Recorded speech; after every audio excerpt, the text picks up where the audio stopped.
មេត្តាខ្ញុំសូមបន្តិចចង់សួរដល់ម្ដេចរំមងខ្ញុំចង់ដឹងការព្រោះអីខ្ញុំលឺ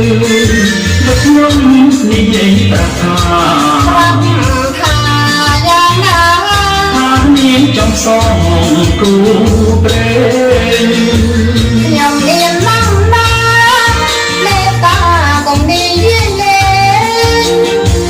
ថ្ងៃលេងនាងហេព្រមព្រេងនាងមកដល់ហើយព្រេងនៅឯណាខ្ញុំសូមមេត្តាអ្នកឆ្លើយនៅចិត្តបងកាយអូខ្ញុំដឹងហើយថាអ្នកមែនឬ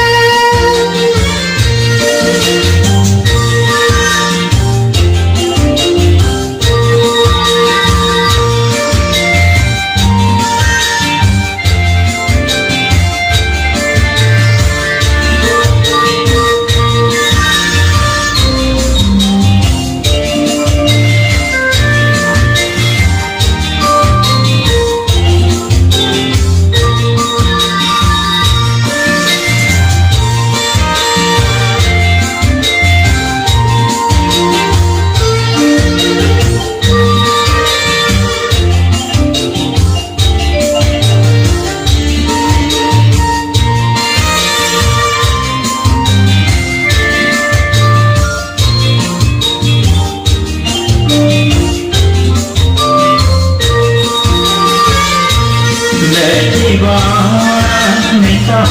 ខ្ញុំសូមបន្តិចចង់សួរដល់ម្ដេចរំមងខ្ញុំចង់ដឹងការព្រោះអីខ្ញុំលឺមកខ្ញុំនិយាយប្រាប់ថាថាយ៉ាងណាថានាងចង់សងគូព្រេងខ្ញុំមានដំណើរមេត្តាកុំនិយាយលេងថ្ងៃលេងហេព្រមព្រេងនាងមកដល់ហើយ